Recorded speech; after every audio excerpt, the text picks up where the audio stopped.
Building a championship winning team, whether that be in business, in sport, in politics, whatever area, whatever industry or profession, all of them follow the same fundamental rules. And if you want to build a championship team, then my suggestion is to learn from other people's mistakes, because you will not live long enough to make all the mistakes yourself.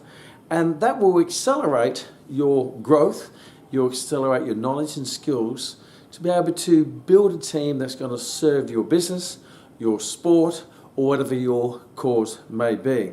So one thing I've always done in my journey, I've always looked at championship sporting teams, the sporting team, because that's my big background in sport, particularly in martial arts, and I've competed in different types of teams and different sports. And I like to study greatness. I like to study great teams, great sports people, to give me some clues and give me some information and skills and knowledge so I can build my own team. And over my journey of 34 years in business, I've built over 15 different businesses. Some of them have been average, some of them have been good, and some have been absolutely fantastic. But all of them I've absolutely loved, because I've always done it for the right reason. I've always built businesses based on my passion and my purpose, and then I aim to attract the right people to build that business, to serve that purpose, to achieve that business goals. So today's session is about some fundamental steps to help you build a great business. So step number one, if you look at your business, whatever profession it is, and I'm going to be using the fitness profession because that's my profession, and I've had personal training studios with well over 20 personal trainers working for me. I've had colleges with over 200 people working with me, and the goal is to get everyone onto the same page, to get everyone into the same lane, get everyone going into the same direction. And sometimes that's like herding cats, because they're all over the place. But you've got to be careful. If those cats aren't doing what you want them to do, then you chose the cat. There's no saying, if your team are not doing what you want them to do, then don't blame them, train them. But even before you get to the training part, you may have just made the wrong choice. You may have chose a wrong person for that position or even your business. So the first step is to have a look at your business and go back to what we call zero-based thinking. If you don't have a business, then that's easy, because you're already at zero base anyway. You've got nothing to start with. It's like a clean canvas. You can paint your business the way you want to paint it, but you already have an existing business. Then that might be a little more challenging, because you've already adopted a lot of people in your team already. But zero-based thinking is, if you had to start again, what would you continue to do? What would you stop doing? And what would you start to do? And then you work your way through that process to get to that end game. And we're going to refer to people, because most businesses are built on people.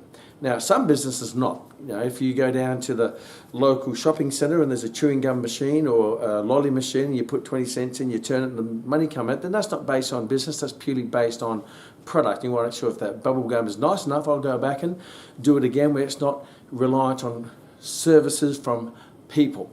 Now, in the fitness profession or the exercise profession, it is very much a people-orientated profession. If I go into, I'll use an example of a gym or a large personal training studio, I'll walk in and there will be someone there to greet me or ignore me, either one. Hopefully greet me, but unfortunately a lot of the time it's ignoring me. And that person will greet me, and then they'll take me to the sales consultant who will give me a tour, and they'll have to connect with me, and obviously to make a sale, to convince me to join. And then I'll go into a group exercise class where there's a person on the stage or in front doing grapevine, and there, come on, do some more squats. Or I might get a trainer where it's more one-on-one. So everything I do is very much people orientated. If I'm training by myself, then I still want to have good gym floor service with people coming up to me, seeing if I need any help. So in the fitness profession, it's very people. Your business is really dependent upon people and getting people to do what you want them to do, to build your business, to serve your purpose, to make the profit that you want to make, and that in itself can be challenging. And obviously, if you're a sole trader and you're a trainer who trains you're the only trainer and you train all your clients here, then you just basically need self-management. You just need to manage your time and managing your discipline and managing your accounts and managing your bookings and managing your clients, and it's all about yourself. So really, everything lays in your hands. So you have to have good self-discipline and self-management skills, where you have to develop the skills to manage yourself. However, when you have team players come on board of your train that's taking you to the direction that you want to, the destination you want to take them, then now you have to develop a whole new set of skills, and that is people management. You have to get people to do what you want them to do. If it's just you, it's easy because you say, this is what I have to do, and you go and do it. You go and tell someone else, this is what you have to do, and sometimes they do it, sometimes they don't, sometimes they do something completely the opposite.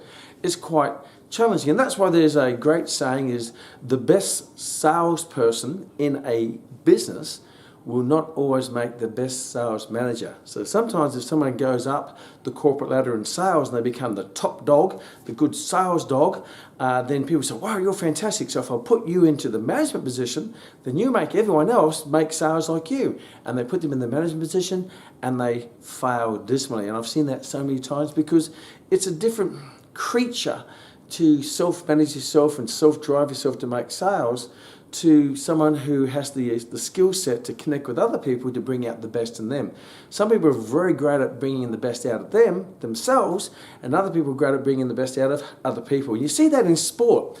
Many times the best coaches weren't the best players, and a lot of the time the best players make the worst coaches. And I'm going to quote some coaches today, but if you look at a lot of the coaches, would there be boxing coaches like Angelo Dundee or Alex Ferguson, Angelo Dundee from boxing and Alex Ferguson from soccer, and Phil Jackson from basketball, and I'll quote these more. They were legendary coaches in soccer and basketball and in boxing, but they aren't iconic greats of their sport. And sometimes average players become great coaches. And why is that? Well, that's an interesting point. And I have a theory on that. Sometimes great players in their sport are great naturally, and they don't really know why they're great. They just have this natural instinctive way of playing the game, and they're self-driven and they become great. And if you ask, list down the top points of why you're great, sometimes they'll be challenged with that because they never really analyse themselves, because it just comes naturally. Then other times there might be an average player who wants to be great. So they spend all their time studying the great players. So they actually go through the process to become great, but they don't have that natural instinct, but they go through that logistical approach to become a good player, and maybe a very good player. But they really studied it so much, so now they have all this knowledge and skills where they can now go and coach others because they really have an analytical process they've gone through in their playing games to become great coaches. That's my theory anyway. So my point being is that the best person in one position won't necessarily become the best person to manage that position, because they probably require a different skill set, different personality, and we'll talk more about that. So when you look at your business, first of all, you have to put everything on paper and say, okay, what type of business do I want to grow? If it's a gym or a personal training studio, well, okay, what do I need? I need someone at the front end, and a lot of people ignore the receptionist, which I feel is the most important, one of the most important, and no one's more important than anyone else. The cleaner is one of the most important people, because if the cleaner stops showing up, then you're going to start losing members because everything becomes dirty, the toilets are a mess, and people go, I'm not coming here. So that's really important. I know when I go into a restaurant, and one of the places I always visit is the bathroom, and I go into the bathroom, and if the bathrooms are an absolute mess and dirty and disgusting, you see they haven't been cleaned, then I'm starting to think, I wonder what the kitchen's like. So the cleaner is really, really important, because that will give you a perception of how clean the business is behind the doors, whether it be in the kitchen or whether it be the follow-up service that they're promising you at the front end. So no position is more important than the other, and that's really important to know when you're the leader of that team, or the coach of that team, or the owner or the manager of that team. And then you have to put out, who do I need in that team? I need someone at the front, which is the reception. And then obviously that's the greeting, and that person has to have a certain personality, skill set, and a knowledge and a skill set to be able to adapt to that. The next, what else would you need in a gym? You need probably a sales professional, a person who takes the person through the tour and sells them the dream of the perfect body, or being fit, or being strong, or being healthier, or rehabilitation, whatever it might be. So you need someone to do the sales professional job. Then you need someone for them to pass that on to do the gym instructing, or the fitness training, or the personal training, or the exercise professional. So there's another person, a group of people that you have to attract into your business. And then you have the other parts of the business who might be the group exercise, where you need someone on the stage or in front in a large group of people. And that's another skill set and a different type of personality, where they're in front of a big group versus someone who's more one-on-one with somebody. So, and then you may have the customer service department, which follows people up to make sure they're being satisfied, if their service is what they expected, and they can keep coming back. And then behind the scenes, obviously any business is going to require all the paperwork behind the scenes, which means when they do sign up, someone has to log them into the computer as a member. They have to do the finances, so you need a financial department, you need an administration department, and obviously then you may outsource your legals. If you're really big, you may have an internal legal team. So there's many moving parts depending on the size of your business. So a small business will offload maybe the accounting and the bookkeeping and the lawyering, but a bigger business may say, I'll bring a bookkeeper in, and because there's so much business for them, and that's going to save a lot of money in the accountant who charged me $400 an hour, but my bookkeeper already charged me $50 an hour. That's going to save me money. If it's a massive organisation, you may have your own legal team, but I'm not going to go too far into that. I'm going to stick to more of the face-to-face contact that the client will have in your business, and what happens behind is something which you can manage as well. So first of all, we have to get all the business and the positions on the board, and then you have to say, okay, where do I want to take this business, and what type of people do I need to attract to grow the business the way I want to grow it? So it's not about just starting the business and hope for the best. When you start a business, you say, okay, these are my projections of number of clients or number of members, and number of those members who stay over a course of time. After 12 months, how many of them are still training with me, or how many of them are still members? What is the yield? How much are they paying per week? So each member, what is the average yield? So if you have, just as a small personal training studio, and you have 100 members, and you're charging them, say, $70 a session, or 70 times 100, that means you're earning $7,000 a week. Across a year, we're looking at over $350,000. But how many of those 100 are going to be staying with you? You may have a retention of, say, 80%. So now those 300, 60 of them are gone, but now you have to replace that. So you have obviously a marketing and advertising department, where you're going to keep marketing to top up the membership or the number of clients to make up for the ones that drop off because they're not happy anymore, which you have to find out, or they don't want to do it anymore, or they've moved destination, they can't do it, whatever reason it might be. But you're going to have to find the right people to not just to satisfy those customers, but to wow them, for them to want to stay in your business and keep investing in your business, because your business is investing in their health while they're investing in your wealth. And obviously not just your wealth, but the wealth of your team, and not just talking financial wealth, but all sorts of wealth of satisfaction and fulfillment, and your values and your goals have all been satisfied. So when you look at each one of those positions, whether it be the reception, I'll call them a standard reception, or the welcome person, or the director of presentation, when people come in, they're the first person to present themselves to you, whatever you want to call it. Then you have to say, okay, what is the skills each one of those needs? So we'll go through the logic. What is the particular skills they need? Is it group exercise? You need the skills of doing a group exercise class, obviously, in the different types of classes. If it's personal training, it's more the skills of one-on-one training, whether it be on interval training or strength training, or maybe outdoor training, or you may have a big gym with rock climbing and all those other recreational activities. It all depends on what you have to attract into your team to fulfill that skill set for that position. If it's the reception, it's greeting people, but also maybe doing a bit of paperwork and doing the emails and answering the phone. That's a different skill set. So go through each and really list out all the skills that is needed. And that's easy. Just visualize what that person does during the day. And as you visualize them doing it, just document on the piece of paper what they're doing. And then that will give you a list of all the things they have to do, which means gives you the list of the skills that they have to have, whether they come with those skills or they come with potential and you train them in those skills. Then the other really important thing is, this is a bit more of what we call a non-tangible, is what personality is required for each of those positions. What personality? Now, I'm not going to go through the personality profile or the DISC personality profiles, the DISC, where just the D, which is that they're a driven, task-orientated person. They're driven, task-orientated person. They want to get it done. Let's do it done.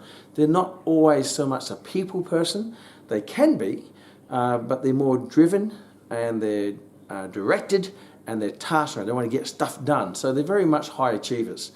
Then you have the I's, which are more what we call influential, out there, interactive type people, and they like to be the center of attention.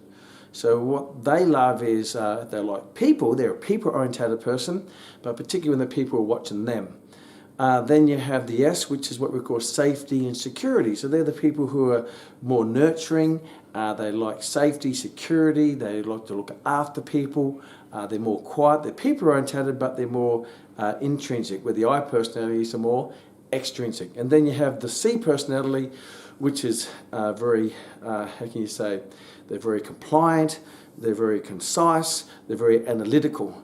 And they're not so people, they're very digits and numbers and calculations and stuff like that. So they may be a bit more behind the scenes, doing the numbers and the calculations and the budgets and the finances of the business. Not to say that they can't be somewhere else in the business if they have a personality backup. So you can have people who have an IS, means they're, or a DI, means they're D with the backup of an I personality. So I'm not going to go into that because that's not this session.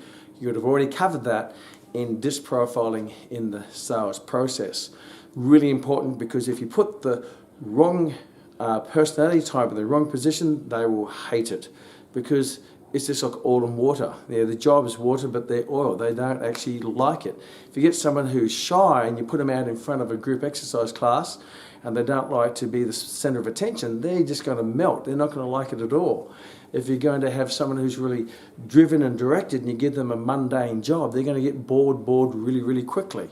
If you give an I personality, for example, who's a real people person, look at me, and you give them a bookworm type job, they're going to just go nuts.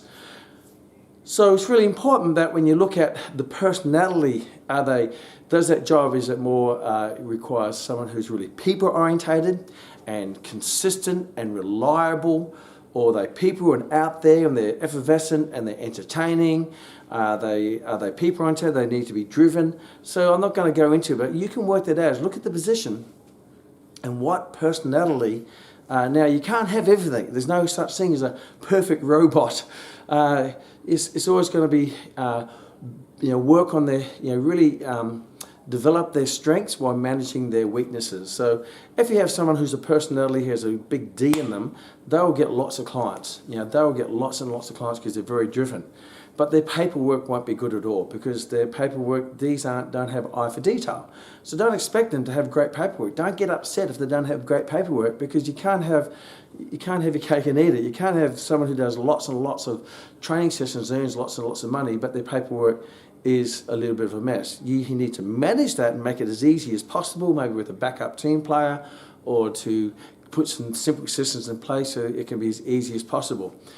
So again, if you have someone who's more of an S personality, who's really quiet and shy but very loving and caring, you wouldn't put them in the head sales position, because they're not driven. They're not going to make a lot of sales. The ones they get will be fantastic, and they'll take a while to do it. And they probably don't like cold calling on the phone, because they don't like confrontation. Again, these are just some simple examples of, don't put a fullback in a rugby league game in the front row. They probably won't do as well, or particularly in rugby union, where the front row in scrummaging is quite a you need a lot of strength and technique, and rugby league's not so much. So you can put a player in the wrong position on your team, and you're going to find they're not going to perform so well. It's like a great sporting coach. A great sporting coach will say, okay, this is the team I want to create. So this is the type of team I want to create. And just recently there was the State of Origin here between Queensland and New South Wales, which is an iconic rugby league game between two states. It goes back 40 years, and it's very emotional for the states and very patriotic for each of the states. So I know the coach, Billy Slater, he's the coach of the Queensland Rugby League team, and he picked a team, and one of the experts says he has picked a typical Queensland team. The engine, which is the forwards, they're not flamboyant, they're not fancy, they don't do flick passes, they don't do a lot of offloads, but they are hard working. They'll just work up the middle, and they'll just keep going, driving through the middle, and they won't stop. They'll just keep going, and they'll keep doing that, and then the backs are fast. So they'll keep that momentum going, and the backs are fast, and the backs will be able to leverage off the forward movement of the forwards to really open up the spaces and use their speed to win the game. And that's basically what they did. They ended up winning the first game. I mean, not even goes to plan, I understand that. But there's a classic example where the coach says, what type of team? And there were some selection choices that they made that not everyone agreed with. But he made those selection choices based on the type of team he wanted to build and how they wanted to play the game to beat the opposition. And if you're in business, you have to do the same thing. What type of team do I need to build? And so I can beat my competitors and put myself in a unique place in the marketplace. And you start with this nice clean slate of the positions, the skills and the knowledge that each one needs, and then what types of people do I need to put in those positions. And understanding that you're not going to put different personalities in the wrong position, because they won't enjoy it and they won't last and they'll end up crumbling, and so will your business.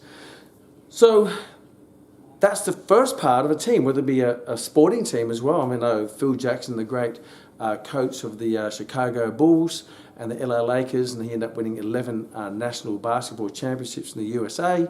And again, a coach at the start will say, okay, at the draft, these are the types of players I want. Wayne Bennett is amazing at that. Who was the great rugby league coach of the Brisbane Broncos. He's won 6 premierships in West St George as well, where he'll go, and he's in the process of doing it now with the Dolphins, which is another rugby league team, and he's one of the legendary coaches in rugby league. And he'll take players from other teams, and that player may not necessarily be a high-performing player in that team, but he sees qualities in that person. If I take that player and put him in my team with my mentorship and coaching and the culture that I'm building, and I put them in that position rather than the position they had them in and give them a chance, many times that coal turns into diamonds with the right pressure in the right environment with the right support and circle of influence. And he's done that many times, where he's taken players, and great coaches will do that. You come across a player who is not performing one team, then they get drafted to another team, and all of a sudden they become a superstar. And what's changed? The player hasn't changed. What's changed is maybe the position, the coaching, the circle of influence, the culture of the team, the disciplines, and all of that. Because that's what you have to build in the business. You have to build the right blend, the right ingredients in the right combinations, and a team of champions will always be beaten by a champion team. A champion team is that not everyone has to be the best player, but they can work cohesively or do their positions, whether it be in rugby league on the wing, in the front row, the halfback, the kicker, the catcher, whatever it might be. They all have their different roles, and they all have their own personalities they need. A forward may need to be driven up right down the middle, but a winger may be a bit more flamboyant. They do the fancy dives and stuff like that, and they may make more mistakes because they're more fancy. But I put them there because they're fancy, and they're going to do things which are spontaneously brilliant, and sometimes it won't work out, and you live with that. So as a team leader, team coach for your business, list it all out: skill set, knowledge, personality, and then how they all work together. And if you start to attract attract those people into your business. Now, one thing's really important I've found is that the faster you run, the more you're going to attract faster runners. The higher your standards, the more you're going to attract people with high standards. And Jack Welch, who is one of the leading CEOs in American corporate history, who's the CEO of General Electric, he has a great book called Winning, another one from the gut. And he's historically known for bringing together a great team in his corporations of many, tens of thousands of employees. But he has a simple rule. In a high-performing team, is the 20-70-10 rule, 20-70-10. So 20% of your team players will be the high performers. They are the ones who make the magic. They're the ones who do incredible things. They'll be driven. They'll lead the team by example. And you see this in the rugby league team, or any team for that, would be netball or rugby league or rugby union or basketball. There'll be about 20%, they will be the superstars. But those superstars don't perform unless they have an engine behind them. And that engine is the 70%. The 70% of the workers, they're the ones who, they will work their backside off with the right culture. If the superstars are setting an example, they'll lift their game and work harder to match the superstars. So 70% are the hard workers, and then you have 10%, which will be people who you're testing them out, but you don't know whether they're going to work out, whether they're going to be lazy or undisciplined or a bit distracted, and you give them a go anyway. So that 10% always cycles off, and you find with a great sporting team, they never keep the same team year in, year out. There will be a cycle. But why are some teams they can keep building great championship teams with different players? Because the first step, which I mentioned, they build a great culture with getting the right people in the team and put them in the right position with the right attitude and the right personality. And if you do that, everything fits really well and everything agrees really well to perform to a high level. Where a lot of other teams, they have great players as well, but they don't seem to pull it off. Maybe because all those connections underneath and putting people in that right position. And so, again, you have a Jack Welch is in your team. Now, if a low performing team, they're going to find that probably that 20% will move off, because high performers want to be in a high performing team.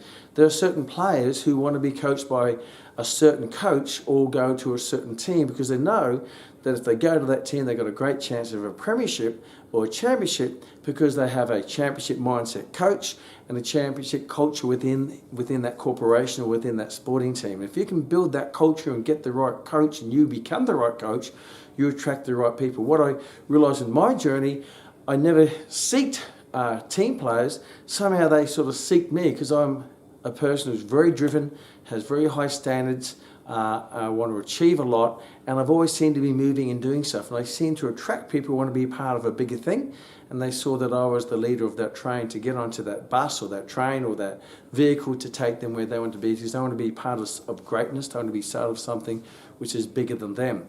So if you can build that by putting all those positions and that culture and that connections together, then you're going to attract the right people. But sometimes you may have to advertise, and that's okay. Make sure you advertise for the right type of person. And when you do bring people into your team, then you have to be careful. You have to select them, very carefully to make sure, do they fit into the values of the corporation or the team or the business? Do they fit into the culture? Do you see them as a fit? They may be a high performer, but they may be disruptive for the rest of the team. Many times, teams remove high-performing players because that high-performing players is setting a poor example in other areas for the rest of the team. So yes, they're high-performing in a very selfish way, but not necessarily in a team way. So when you pick the right people, then you have to make sure they fit into the values, they fit into the purpose, they fit into the culture. Their personality has to fit into what you want to do, and they don't want a job to get money. They want to be a part of something important, and then find out why is it important to them. Why do they want to be part of the team? What is their drivers? What are their goals? What is their passion? What is their purpose? Because if they come for the money, then they probably won't last. Then they'll never be happy because they always want more money.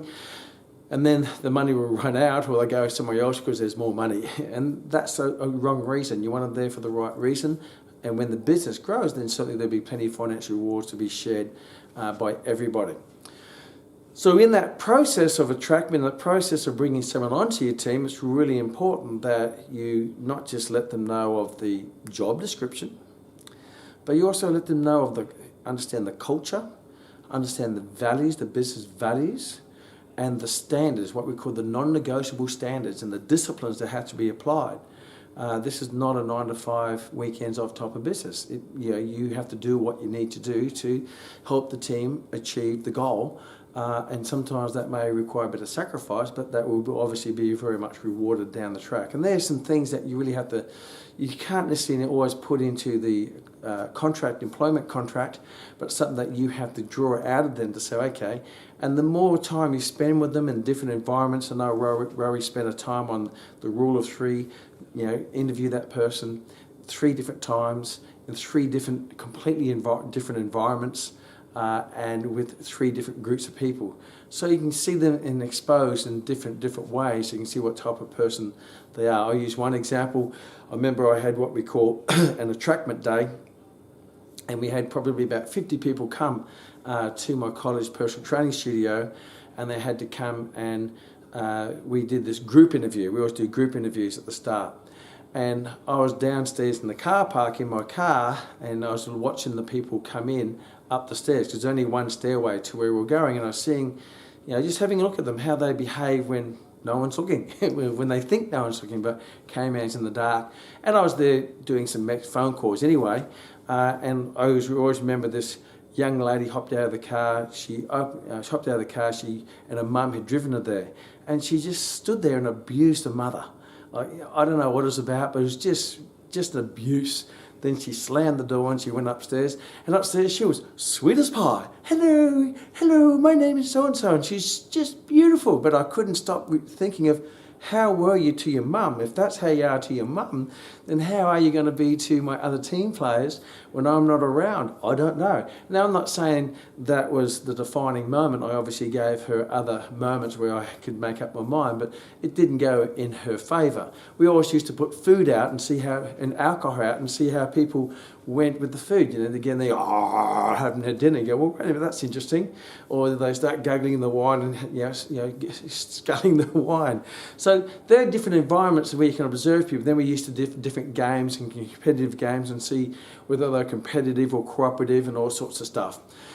So it was interesting to take note. We used to play this game called spaghetti and marshmallows. So you get, obviously hard spaghetti and marshmallows, and you get them in a team of 4, and then you get them to build a tower using spaghetti and marshmallows, and you say, there you go, you've got 15 minutes, and you need to see who takes control and who doesn't get involved, and who try to dictate to everyone else, or who argues, or who does the work and the other person has the creative style. These are just little exercises to give you what we call clues into the personality of the people before you bring them on board your team.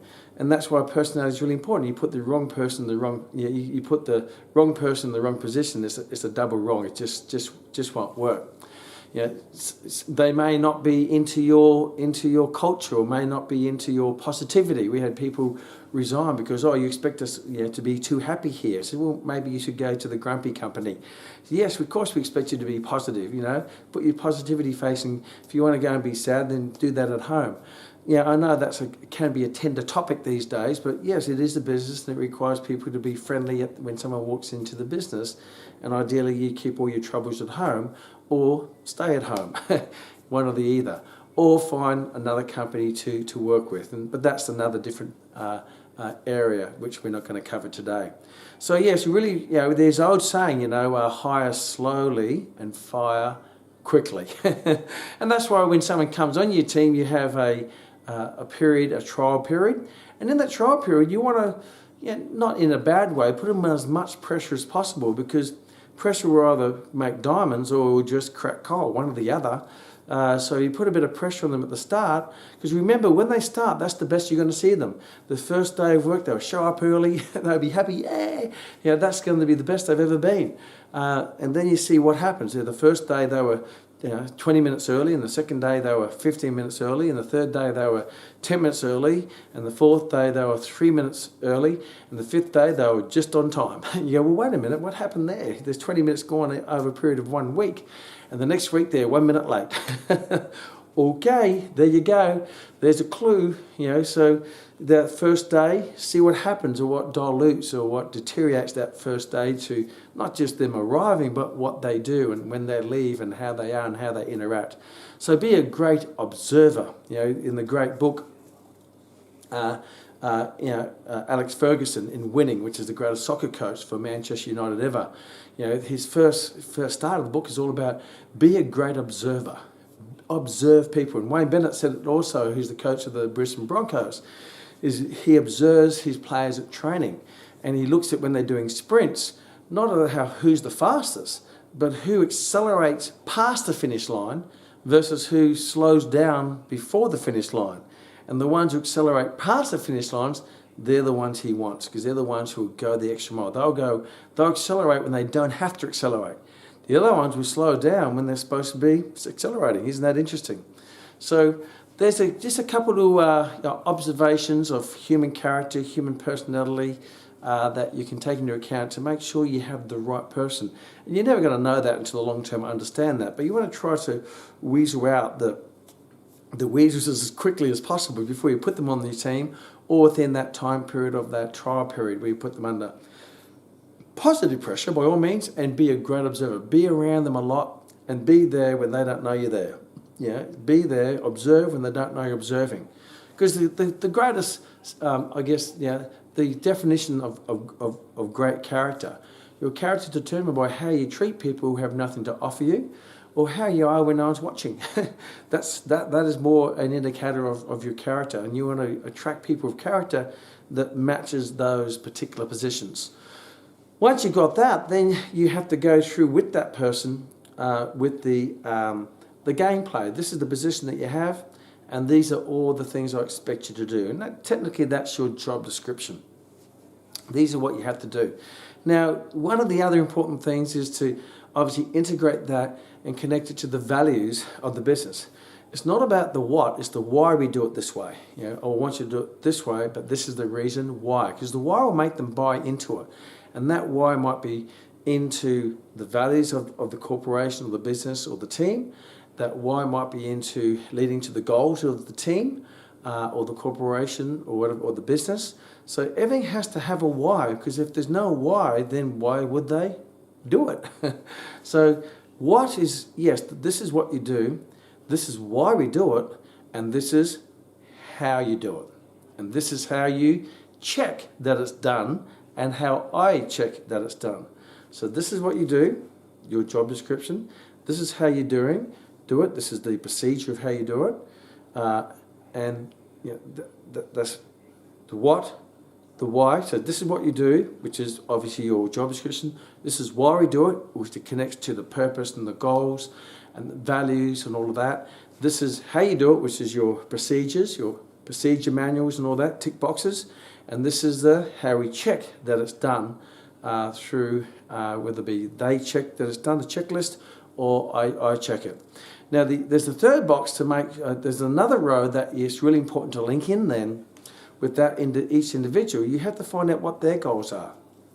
What are their goals? And it's not just goals within the business, that's a good starting point. So where do you see yourself in this business in 1 to 5 years' time? Because obviously you're here for the right reasons.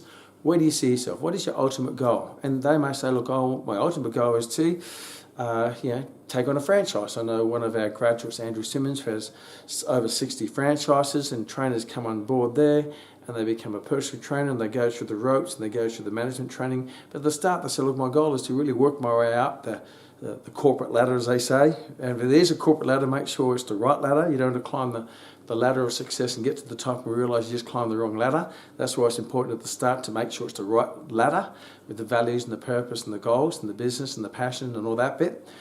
And then they may have an ultimate goal to own a franchise, and then maybe a master franchise, what it might be, or open up a second gym or another studio, become a manager or whatever it might be. It's important to find out what that is so you can connect all the what's they're doing And the why is not just connected to the goals of the business, but the why will be also connected to their business goals, their career goals, but also their life goals. Find out what their life goals are. What is their dream car? What is their dream, where they want to live? How much money they want to earn? Where they want to holiday? What are the things they want to do? What is the charities they want to support? Where they want to send their kids to school if they have kids? And you try to connect their performance, because if the performance in their role in the business goes up, then their performance that will be rewarded in achieving the goals of their business goals as well as their personal goals financially as well. So if you can connect all those levels of water, levels of performance, then they're not just going to get a benefit of, hey, I did the job, good job. I've served the purpose of the business, fantastic. I've progressed my career within the business. That's awesome. That's very satisfying. But also, I'm now driving a better car. I'm living in a nicer house. I'm going on a nicer holiday. And that's one of the things that Rory and I did with our team, is that we had a goals list, and they listed all out, and we knew exactly what the things they loved, what they wanted to achieve, what their goals were. We also had a list of things that they just enjoyed, their favourite lolly, their favourite alcohol, their favourite music and stuff like that. So when it came to times throughout in the business, when there was their birthdays or special gifts or Christmas, then we bought them a gift which is linked to what they liked. They loved Johnny Walker Scotch whiskey. They're not going to go and buy them tequila. It was on special tequila. That's what we call the love languages. And Rory covered about the love languages, find out what their love language is, how they like to be rewarded, how they like to be communicated to, how they like to be connected to. So if you can connect all of those, then you can make sure that one button will trigger all the other buttons as well. And then you can check that regularly throughout their journey with you. And the same with a great coach in sport. I know there was a time when Kobe Bryant and Shaq, the great basketballers, they went to the Lakers, and it was said that they went there on a reduced amount of remuneration, still a lot of money, but they took a cut because they wanted to develop a team, because they wanted to win a championship. They wanted to, let's compromise a few things, bring this team together under the great Phil Jackson, who's wrote a great book called 11 Rings, 11 Championships, and that team over time won 5 NBA championships, American championships. And Phil Jackson wrote a book on it, and it's all there in the book, as Alex Ferguson wrote a book called Leading, a great book on his journey with Manchester United, as Jack Welch wrote a book called Winning and From the Gut on his business ventures of growing a great team. The other thing is, once you've got all that in place, then as a great coach, you have to also understand is that everyone's different. Everyone has their idiosyncrasies. And that's one of the things I learned a lot from actually Phil Jackson, who built the Chicago Bulls, and as well as 6 championships and the Lakers. Particularly he's talking about the Chicago Bulls with Dennis Rodman. And Dennis Rodman is a fantastic player. He's a naturally gifted, amazing player. But you can't treat Dennis Rodman like Michael Jordan, because they're completely different personalities. Jordan is very driven and very disciplined and very structured and that type of it, where Dennis Rodman is a bit more of an emotional player. And so what I discovered in reading the book is that he's a bit of a party boy, Dennis Rodman. So he needed to give him space to go and relieve his tension and partying with girls and alcohol, and barking is my dog's telling me, yes, I agree. So he treated everyone differently. Even so, at the start of the season, he always bought him a book, each of the book, which more and each person based on each personality. So as a coach, you have to have that flexibility where, yes, I have to take sometimes the negative idiosyncrasies with the good, but the greater good outweighs the little idiosyncrasies. You can't treat people like robots and say everyone has to be driven and you have to do this and this, they have to be perfect. Sometimes you have to have that little bit of flexibility on the sides to meet the personality traits, individual personality traits and temperaments of people, as long as that's not completely disrupting the rest of the team. And I've had high-performing salespeople on my team who were brilliant at sales, but their paperwork was a mess. And I used to get the administration manager who were always complaining that this person's terrible, you have to get rid of them, their paperwork is terrible. And I sat down and I said, look, this is the situation. If it wasn't for that person, you'd have no paperwork to do, and therefore you wouldn't have a position. So yes, let's work together to make it easier for these some of my high performance sales professionals to do the paperwork, but it's never going to be perfect. And that's why I'm employing you full time to look after that and clean up a little bit of their mess. Because if they're not making sales, there's no mess, there's no sales, there's no money, there's no business. But that was a coaching session I had to coach both sides to talk to each other. And they were completely different personalities, and they gelled as good as water with oil. But I had to try to separate it and manage that difference in personality, manage that difference in expectations from each other. But overall, we overcame it. It was never perfect, don't get me wrong, but overall, the company was served well from both, and it built the company to where we want to go. And you may have to do that until that person becomes what we call toxic, where they actually become that bad apple that wrecks the whole fruit bowl. And sometimes that's, if you find that person drags everyone down, then it might be time to move that person. Because what I do know, if you remove one person on, there's always someone out there waiting to step in. Sometimes you have to let it go to attract it. If you keep holding on to that person, you won't find the right person. I guess it's like in any relationship. If you're in a bad relationship, a personal relationship, and you're holding on to that person all for the wrong reasons or whatever it might be, because of insecurity or whatever it might be, and you're holding on to the person, then how are you ever going to find the right person? So you'll be amazed as soon as you release that person, all of a sudden the right person seems to appear. Isn't that amazing? And I found that in 34 years of business. Once I removed someone, I found someone who came in even better. And then I said, why did I put up with this person for so long? Isn't that interesting? See, I've made lots of mistakes in that journey. So when you're coaching people, there's going to be idiosyncrasies, there's going to be some differences, and you have to manage all those different personality differences within the group, try to connect them together. There'll be some times where it'll be just too hard, therefore, hey, I need to remove this person or that person. And believe me, I've coached many people off my team. And remember, when you're building a team, there's always going to be a turnover. There's always going to be a turnover. Make sure in that turnover that you're not losing the culture, you're losing the values, they're not losing the standards and the expectations. One of my other graduates who owns a massive gym, and he has about 12 trainers, and it's really interesting. This is an interesting story. He had 12 high-performing trainers. They were magnificent. And the business was growing, and he was making lots of profits. It's a 3-story gym, and everything was fantastic. And everyone was driven and dressed. Let's go and do. We've got to win the premiership. And then, COVID hit, and all of a sudden the business had to shut, and the government paid these team players to stay at home. And it's really interesting. They went from this high-performance culture to all of a sudden they were paid to stay home, where they didn't have to perform.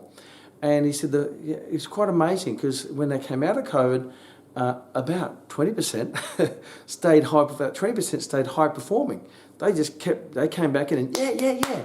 But there was 70% where they actually went from a high performing engine, and over that time period they went to a low performing engine. They atrophied away. They just became almost complacent. And when they got back into the high pressure cooker of a business to perform, they were like, oh yeah, because when you're used to sitting on the couch eating chips, watching Netflix and being paid to do it, that can make you soft, that can demotivate you. And it's really interesting in how that changed people's personalities and changed their drive. So he found that all of a sudden he had this high performing team, which 20% were the high performers, 70% were a high revving engine. Always had that 10% of fat that was that 10% of people we call fat, which is you want to get rid of, and the turnover. But he found that 20% came back, and that 70% came down to that 70% transferred down into the 10%, and that grew and grew and grew. That 10% grew to almost 80%. So he had no choice, because he couldn't change that culture, because they already been inducted to this new culture of arriving late, leaving early, just going the minus mile. So he just went through a whole process of cleansing, we call cleansing, where you move people out of your team. And now he's attracted 5 new, he removed 6, 7, 8. Now he's attracted 6, 7, 8 new players who are just, and he says it's back to revving up. We've got this young buck team ready to drive into the business. What we need to do is remove that, keep the 20%, because if you keep that low performing group, the 20% get really upset. They say, why are they keeping these low performers on the team? I'm a high performer. I don't want to be a part of a low performing team, and I can't carry the whole team. I need a team to support me. And if they're not going to do that, then I can't do it all by myself. Therefore, you find that you will lose your 20% if you keep those low performers. So if those low performers are low, you obviously give them a chance, you coach them, do everything you can to induct them back into that culture and that drive and that discipline and those expectations and those standards. But if that's not the case, then you have to coach them off the team, bring new blood into the team, and then you find that new blood will freshen everything up. The 20% will even go higher, and they will draw and train that new group of people. So you'll be back to your high-performing team. So a business, as is a sporting team, is very transient. If you look at any championship team who's won multiple premierships in a short period of time, you find that 20% are generally always there. There will be a portion of the 70% are there, and there will be a portion that is changing over. And you look at the great era of, and it probably means absolutely nothing to you because I'm an old guy, is if you look at the state of origin, they had Darren Lockyer, it had Cameron Smith, Billy Slater, it had Cooper Cronk, it had Jonathan Thurston. So that era won like 11 state of origin championships with that core team, and all the rest of the players they cycled through.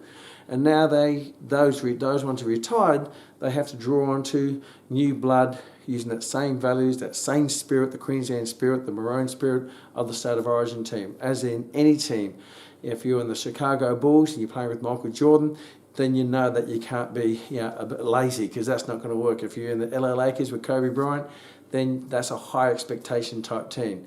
And it's a whole different culture, whole different expectation, whole new set of disciplines. And people, if people have to buy into it, if they don't buy into it, they'll soon be removed from the team. So how to build a championship team? Yes, let's go through it just briefly to wrap it up. Put on paper, what does your ideal championship business look like? How do you measure whether you win the season? And which season is your profitability, the position in the marketplace, your growth? You have to use those measuring sticks in your business. What are your goals of your business? Where do you want to be your business to be in 5 years' time? And most business decisions I make are normally based on where I want it to be in 5 years' time. There are shorter term ones by all means, but big picture, I have to, if I go to resetting the business, going back to zero-based thinking, which I do regularly. Where do I want to be in 5 years' time? Where do I want to be personally in 5 years' time in my business? And then you set that out and says, okay, and now what are the positions I need to do that? How is the structure set up? And what people do I need to put in those positions? And what skills do they have to have? What knowledge they have to have? What personality, what they have to have? What profiles they have to have? And put them in there. And then once you're in there, then you have to find the right person with the personality that fits into the culture, into the values of the business, into the standards. And then you say, okay, is this the right personality for that position? Is this the right character for that position? And sometimes you may move people in a team and they perform better in another position, and that's okay as well. If they find this is a great team player, you'll find a position for them if hey, that's the type of person I want in a growing business. And then you go through the job descriptions, obviously. Then you tell them what to do, why they're doing it, and how to do it, and then link that to the business goals and link it to their personal goals, how it's going to change there. So it's very personal. Their performance is linked to not just the business goals, but also their personal. The business goes well, their personal life goes well. If the business doesn't so well, then their personal life might be compromised. And you find people be very motivated by that. And when they're in that position, then you also have to understand there's going to be personality differences and personality conflicts.